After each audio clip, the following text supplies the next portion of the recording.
processing information so much faster. And entertainment products, and wrestling in particular, has to adapt to it. And it's adapted to that by telling stories faster. You know, you go back to the mid-'80s, even into the early '90s, WWE had 4 pay-per-views. WCW had 4 pay-per-views. You had an entire quarter. You had 3 months to build up your stories and your characters and experiment and build and create anticipation. Now you've got 3 weeks. Right. So week 1 is the beginning of the story. Act 1, Act 2 is week 2, Act 3 is week 3. Payoff is at the middle. That's a really short story. And short stories don't resonate the way longer, bigger stories do. I just spoke to Jimmy Hart, who said that there's probably like a library of 100 songs he produced in WCW that actually Turner still owns as opposed to WWE. Do you think there's a market in the future for like music libraries for creators, or maybe it be the producers themselves to sort of license these to wrestling companies? Because we saw AEW just license the one that holds the Hardy Boys theme. Look, there's always going to be a value in almost any form of content. Hey man, good to see you. It's like, I haven't seen him in a while. I haven't seen a lot of you guys I don't know, but him I know, right? And him too, I regret to admit it. But there's always going to be value to content, whether it's music, video, NFTs, whatever it is, there'll be value to it. A wrestling-related library, yeah, definitely. Except for Jimmy's music, which just blows. I don't know about you. Sorry, Jimmy, I'm just. Hey, baby, I love you. Thanks for giving me a shout out. Baby, I love you. So I have a question. So right now in the era that we live right now with wrestling, there's a lot of talk about sports entertainment and pro wrestling. So how would you be able to define that? What's the balance that you think that wrestling should have right now? I'll tell you what my balance is. If I'm doing an interview for WWE on any one of their networks or something that's associated with them, it's sports entertainment. Out of respect. But in my normal course of conversation, it's professional wrestling. Because that's what I grew up with. I've never felt the need to try to change the name of it for any reason. So personal conversations on 83 Weeks, my podcast, it's always professional wrestling, unless I'm talking about WWE, and then out of respect, it's sports entertainment. In the last couple of years, you've kind of been on TV, you did both, WWE and AEW. Do you have a favorite appearance in the last couple of years? Nah. You know, it's always fun, don't get me wrong. I'm always grateful for the opportunity to get out in front of a red light. Even this one, although this one feels more like a firing squad than like television. But there is a red light, I see one over there.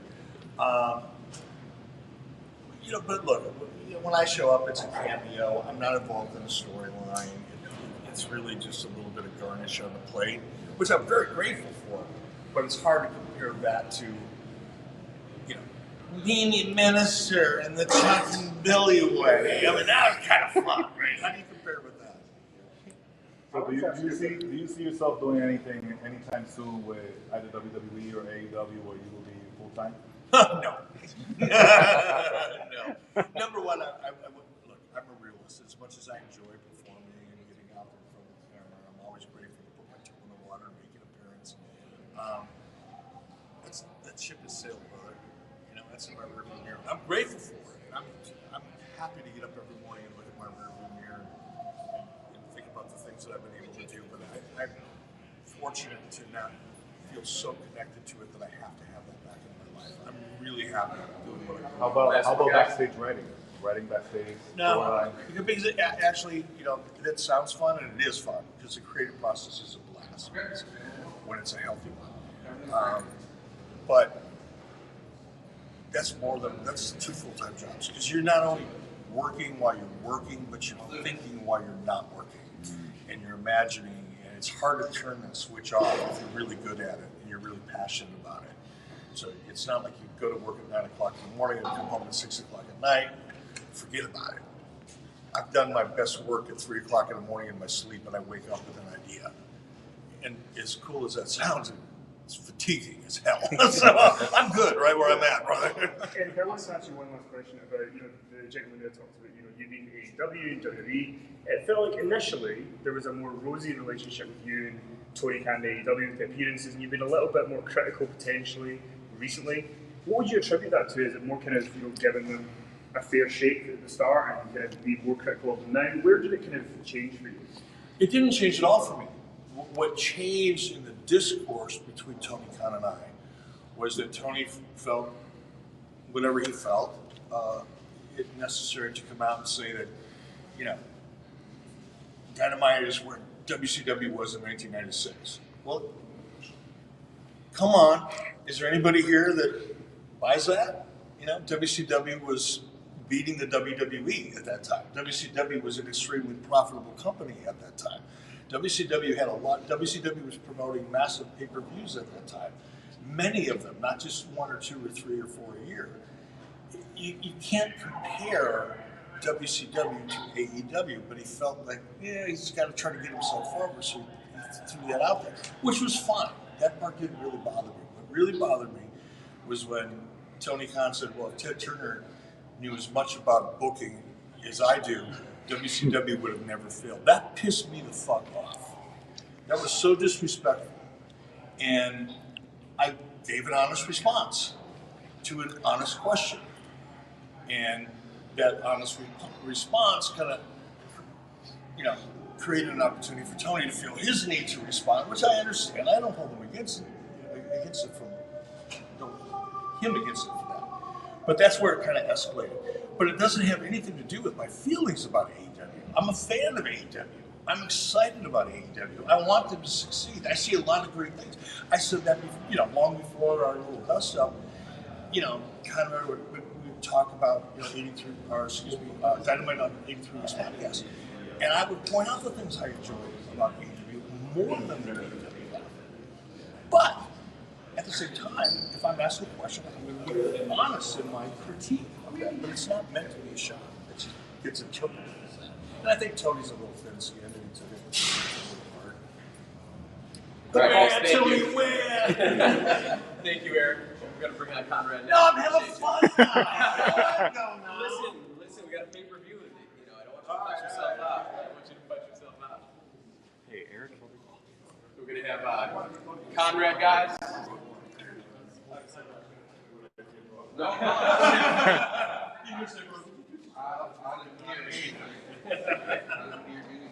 All right, guys.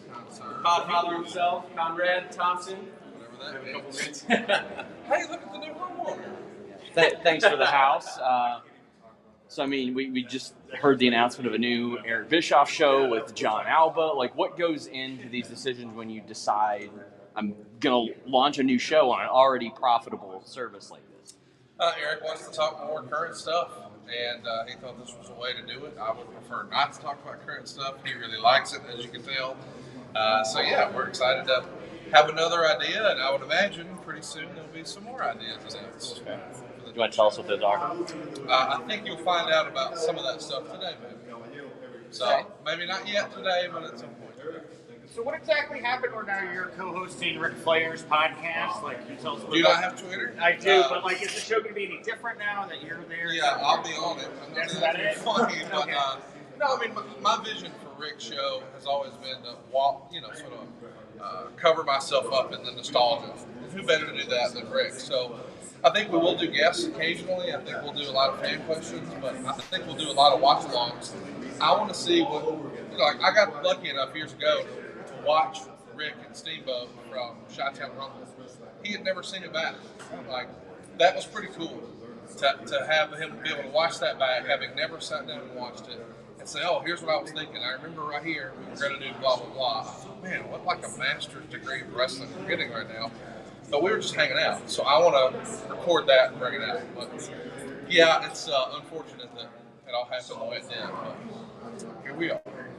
Now, Conrad, you were very successful with StarCast, this perfect kind of alternative convention event. You brought in a lot of new people, a lot of great partners like Flight and Triller and different people on board with it. Is there any chance of more events like that in the future?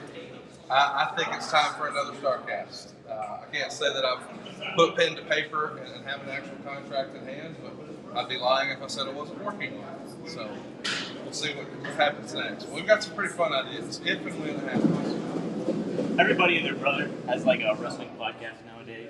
What do you think? Looking at the market and how it is too, and the potential of like oversaturation and stuff like that with wrestling podcasts in general. How do you feel? How do you go about approaching strategy with certain things, and knowing that what will appeal to maybe wrestling fans going forward? I think there's more of an emphasis on video now, maybe than ever before. Podcasting used to be something that was consumed one way, and it feels like some of our shows, Rick's show in particular, did very, very well on YouTube, and I think there's going to be more of an appetite for video. So I've been working on a show. I've got 9 or 10 shows in the can right now where it's heavy emphasis on video. I haven't announced it yet, but we're going to continue to try to evolve the medium as much as we can, because I think podcasting is just getting started. I mean, it really comes down to content creation, which is no different than what you guys are doing right now. I'm going to ask you a fantasy question, Conrad. So say hell froze over and Hulk Hogan decided he wants to do a podcast, and you know that he likes to embellish a little bit. Would you take it on? Would you try and get the truth out of Hulk Hogan? Well, I don't know that he would have fun doing it. I would love the little kid in me became a wrestling fan because of Hulk Hogan, so that would be really a fun challenge to think about. But it's hard for me to imagine that he would get excited about sitting in front of a computer every week talking about the old stuff. And I like that occasionally he's never let the truth get in the way of a good story. That's a Dustyism. And, it made it more fun to think about. Andre had to wait truck stops and he tore every muscle in his back. He was telling a good story, so I give him a little bit of latitude. And how do you handle if you're doing a podcast with someone and you've got what you think are the facts and they say that's not true? How do you kind of have the balance of challenging people and also not kind of letting things slide? Because that's a hard balance to strike, which you do there. Well, I scream at Eric Bischoff and Bruce. No, I mean, we're trying to create a good show, but I don't think any of our hosts intentionally lie. I think they're misremembering things. I think they have their perspective. I bet if we were to interview, somebody after a relationship and maybe a boyfriend and girlfriend break up, they've both got different stories of how it went down. So I think that's probably what it is more than anything. It's hard for me to imagine that Bruce or Eric or anybody just sits down and says, okay, I'm going to lie today. And I think when Hogan would maybe stretch the truth, he was just trying to entertain us. It's not like it's a deposition. Sometimes Rick's been known to just kind of blurt stuff out that he's not supposed to about like Charlotte's booking or something like that. Are you prepared to get like messages from Bruce that's like, what the hell, man? I'm trying not to talk about the current stuff a ton. Sure. I know that Rick likes to do that, but I legitimately don't have any inside information. I don't call Bruce and say, what's happening on night 2? You should, then you should tell me. I will keep that in mind. Last one, guys. But no, as a rule of thumb, I'm not going to ask or talk about current stuff. You kind of super sold this 80s, 90s wrestling fan guy. Did you have any idea before this level that you doing something so specific could have such a big turnout for an event like this? No. I mean, I knew it was the type of content I would want to listen to. I knew that if it was interesting to me, it would be interesting to other folks who were my age and watched the same stuff I did, but I would be lying if I thought I would be standing here looking at all of you. No, this is a little surreal. Thank you, guys. Thank you, Conrad. Thanks, everybody. Coming up next for you guys. Good.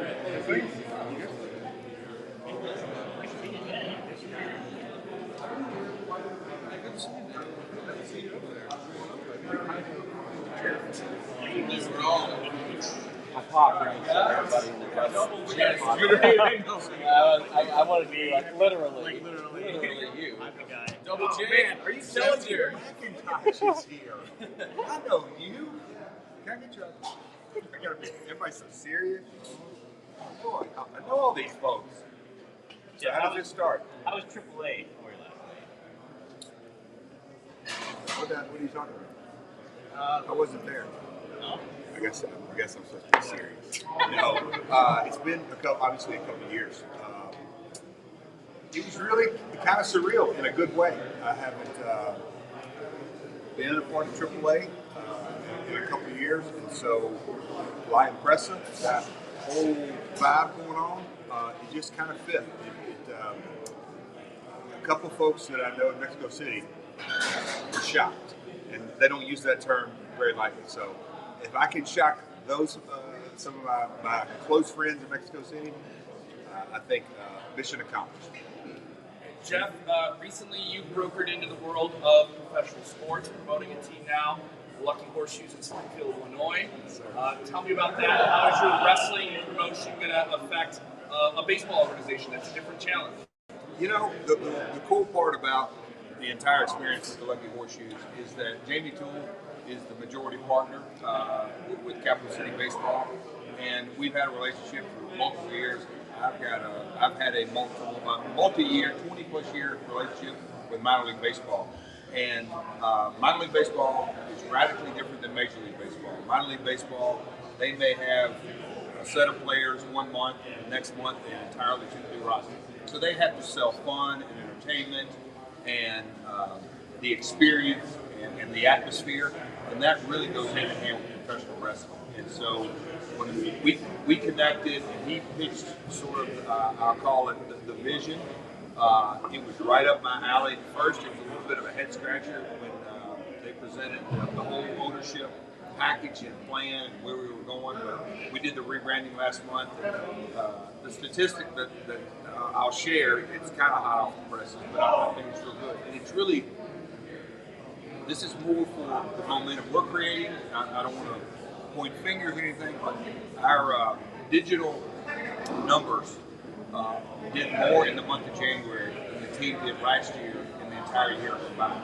And I just say that, out of all due respect, is that the rebranding and the engagement and coming to town, I'll say, you guys are here for a wrestling event with a real professional wrestling mindset, to make a lot of noise, get engaged in the community, nonprofits, Salvation Army, YMCA.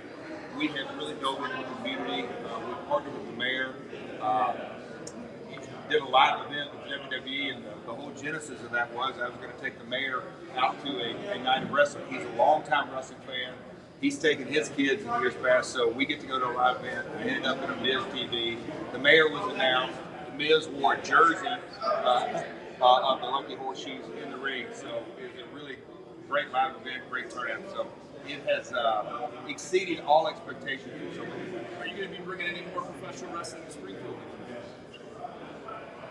That's a silly question. Of course I'm going to. Yeah, we are going to. I guess you could say, I don't say it's my number one job. We have 30 home games, and we've got all kind of promotions. I'll let you release this yet, but Road Dog's going to come up.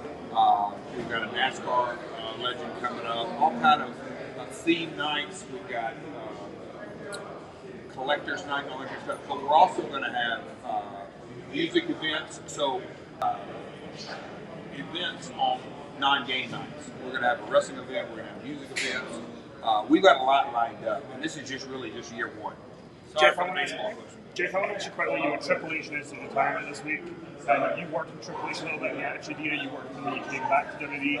Any cool experiences with Triple H you can share with us? You know, we wrestled in the Attitude Era. And, you know, that's when our in-ring paths crossed. What I always admired about him from the beginning was his business mindset. And then obviously with NXT in the very early days, I think we both sort of have the mentality of how can we create stars of tomorrow. I think the one thing that I respect and I think I have in common with him, or one of the things, is just kind of that desire to and get the satisfaction of finding new talent, developing them, and then really seeing the velocity. I always incredibly respected him for that. Hey, Jeff, tonight is Ring of Honor Supercard. Wait. All right. I didn't see you walk up. No, that's fine. Yeah, I'm hiding here behind this camera. Tonight's Ring of Honor Supercard. What do you think of Tony's acquisition of ROH? And if you had any advice to him in the kind of situation he's at, where he's going to be balancing two promotions at the same time, what would be your advice to Tony? Oh boy, that is a loaded question right there. If there was one. I don't know enough about what his vision is. Like, where will Ring of Honor content? Is it going to stay on Sinclair? I don't really truly know enough about it, what his vision. I am absolutely excited because today at WrestleCon, I was having a pretty deep conversation about a guy that loved the Attitude Era, and then he kind of fell off. And he said in the last couple of years, I found it through my kids and YouTube. And so I said, well, what do you watch? And he went into this list of, I watch AEW, I watch Impact, I watch this. I said, well, I bet you don't watch AAA. He said, I watch AAA. So the ability to watch multiple promotions. And so I think that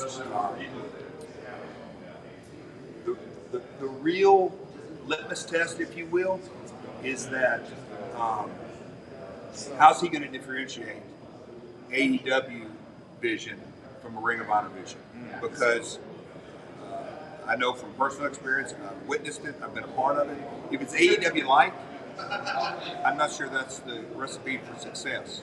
On the flip side, if it's a completely different vision, more power to him, because I think wrestling is thriving with all the different brands.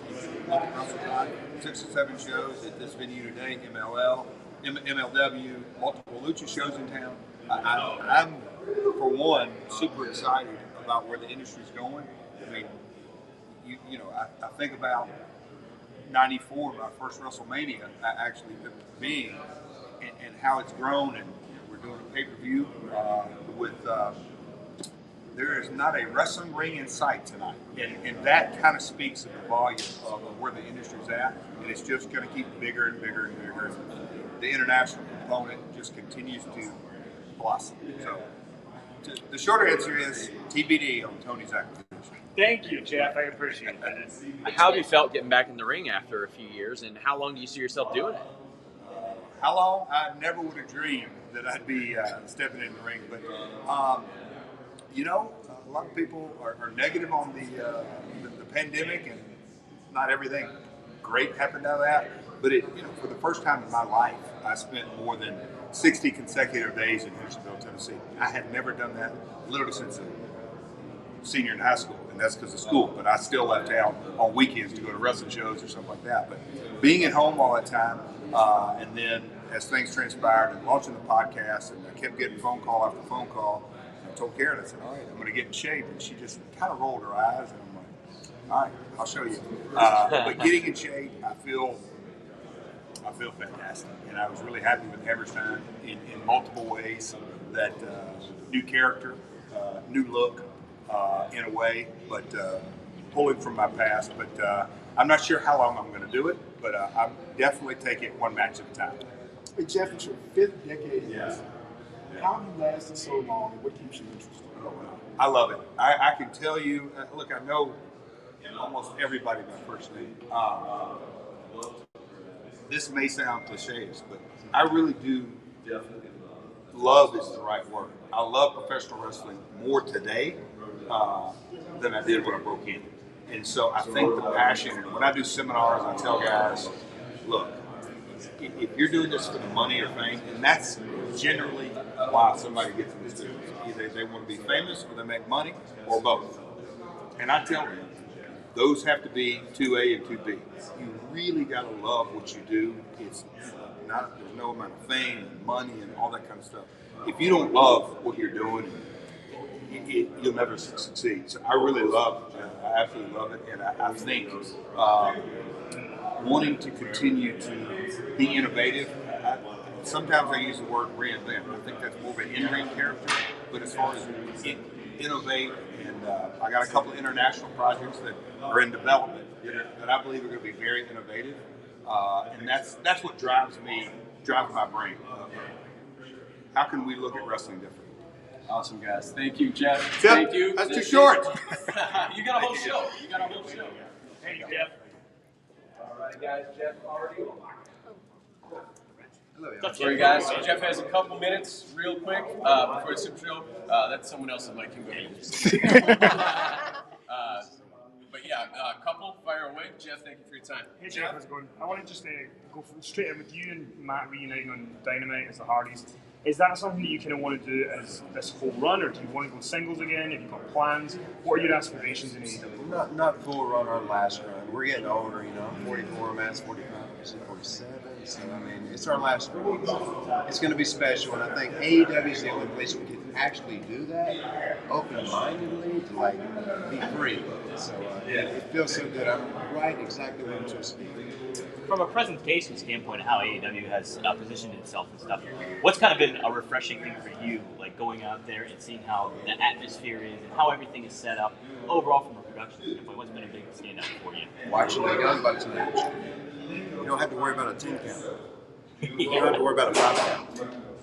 It's entertainment. It's physical but entertainment, and it inspires me so much. The Young Bucks match the other night in Columbia was incredible. So graceful and just beautiful. And man, we can get in there with those guys and hang just, and it'd be amazing. And it's going to happen. So yeah, that's what inspires me as far as the freedom of like no rules. Right. So to speak. Yeah. Jeff, I know it's early, but has your time made so far lived up to your expectations? Oh, for sure. The first time I went there, like I said on Matt's podcast, I think I felt like a ghost. Like I was just, I've been this cool like guy, this 20 years off and on, but like I've just made all these influences and inspired people along the way, and it just felt like a ghost. So now I feel like I'm human again. We can have this last run and be like really like graceful and beautiful, just like the Young Bucks. We can like go out on a good note instead of like, you know, just just a legend, so to speak, that should be in the Hall of Fame, but I don't care about the Hall of Fame. I'm getting lost. Yeah, you know what I'm saying. Jeff, you have a lot of new opportunities, new opponents. You enter that locker room. You're a senior member of it quickly. Do you feel excited to work with younger talent you've never been in the room with? And who are some of those teams that maybe you and your brother want to get in? Not really. Like Luchasaurus, the K-Boys. The K-Boys, right? Close enough. Are they the champions now? Yeah, there's so many teams. I mean, oh my God. So I'm super excited about the tag team. Like atmosphere of pro wrestling coming back again, like it did back when us and Edge and Christian and the Dudley Boys, like we kind of recreated the lane that is tag team wrestling. So especially again, I don't want to kiss the Young Bucks' ass too much, but I love those guys, man. They're killing the business. And I love that. How does it feel to still be hitting swanton bombs after all these years? I mean, that's a pretty high impact move. Is your style on hitting them adjusted at all over time? Yeah, it hurts. You know, it hurts just like it hurts the guy because it's no longer the swanton bomb; it's the crouton bomb. I said that the other night with Mark Flynn. I crushed him. It was terrible. Yeah. It used to be, but actually, like we had an indie show with Enzo and Cass, and I really took care of him, man. So I rolled right up. It's one of those things, man. You get older, you kind of like lose control with certain things. So. Who's back there picking your brain? New locker room, you guys. Who's back there picking your brain? Who's following you around? Who's trying to give advice for you? Nobody. I'm in the neighborhood. You know, I say to myself, I'm a lot like I think John Moxley. We kind of keep to ourselves, you know. And I don't know him that well, but like I feel like that. Matt's more the like social guy. Yeah. I do my thing and that's it. Couple more guys. We'd always hear that in WWE, Michael Hayes is the guy that's like, can you jump off this? Can you jump off that? Who was the one in AEW that said, hey, there's this wall, can you scale it and jump off of it? Darby Allin. I love it. There you go. Of course. I met Darby and I kind of marked out like big time. He said, hey man, I'm Darby. I said, hey man, I'm Jeff. The first time I saw Darby, like Tony Khan actually, the first time I met him said, there's this guy called Darby Allin. They're saying he's the new Jeff Hardy. And then I started watching. Okay. And people used to say I'm the next Shawn Michaels. I don't believe in that at all. He's the first Darby Allin. But he found that place, and I went up there. They all went up there, and they felt it. It was sketchy as hell. And I was so scared I was going to slip and get hurt. I got $2 and a wife and love, more than life. I was so scared I was going to hurt, but everything went so smooth. But yeah, Darby Allin. Thank you, Darby. What's your time for touring stuff?